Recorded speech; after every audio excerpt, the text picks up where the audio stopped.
So if that's Dragon Ball Super's highs, what are the lows? Ultra Instinct. No, I'm not even kidding. This is the moment I have been waiting for this entire freaking rating series. For a little while after the episode I'm about to cover aired, I had this burning desire, this itch, to find out why episodes 109 and 110 only ever hit a 3.5 in the ratings. Yes, the episodes where Goku unlocks UI, that 1 hour special, has the lowest rating share of any Dragon Ball episode ever. Until Dragon Ball Daima episode 1. I'll get into that in a later video. But the thing about this episode is, it's probably the most viewed episode of Dragon Ball Super. Remember, Crunchyroll, Anime Labs, all those platforms crashed when this episode first aired. So let's just get into the details of this episode, alright? Episode 109 and 110 aired together as a 1 hour special. The script was written by Hiroshi Yamauchi and Atsuro Tomioka, with the animation supervised by Tsutomu Ono and Shuichiro Manabe for 109 and Naoki Tate and Yoichi Onishi for episode 110, while Miyako Tsuji and Takeo Ide are credited as chief animation supervisors for the respective episodes. The respective directors for the episodes are Kazuya Karasawa and Masato Mitsuka. Since this is a two-part episode, I'm gonna just cover it all at once. Episode 109 and 110 aired October 8th, 2017. Let's start with episode 109, titled The Ultimate Enemy Approaches Goku. Now, Let Loose, The Ultimate Genki Dama. 3 different titles for this one episode.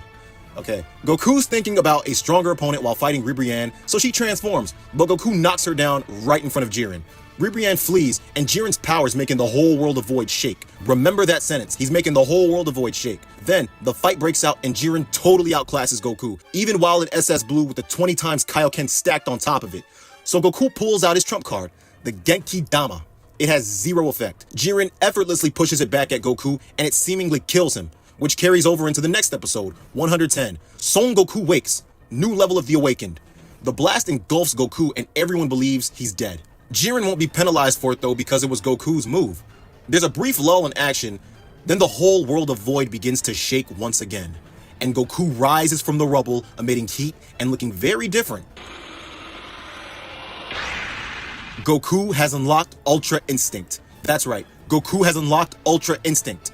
Then round 2 literally kicks into motion, but Goku's flame fizzles out and puts him out of commission. Frieza snatches him and ends the episode, reminding Goku of Planet Namek. So, with an episode with arguably even more hype around it than the Trunks episode, why did episodes 109 and 110 have such a low rating share? First of all, these episodes aired 2 weeks after 108 because the week of October 1st, the One Piece 1 hour autumn special aired, and it marked the first time Super Sentai and Kamen Rider aired in their brand new time slots, which was the Dream 9 block from 9 to 10 a.m., which previously occupied Dragon Ball Super and One Piece. The time change had the same effect on One Piece, Super Sentai, and Kamen Rider as well. One Piece dropped to a 4.7 in the ratings from a high 7s weeks before. Kamen Rider dropped from a 3 to a 2.6, and Dragon Ball Super, which was hitting 5s before, dropped to a 3.5 the week that these episodes aired. But on the bright side, it quickly recovered in the weeks that came after. It was also Dragon Ball Super's first and only 1 hour special, so it's much harder to retain constant viewership for 2 episodes versus 1. Think of it like this, it's easier to watch a full 10-second YouTube short than it is to watch a full 10-minute YouTube video. It's the attention retention, you know? That's the idea regardless of how good the episode actually was. And here's another example. Titanic is considered an amazing film. It used to be the highest grossing film in the box office. But try sitting through over 3 hours of that movie without losing focus even once.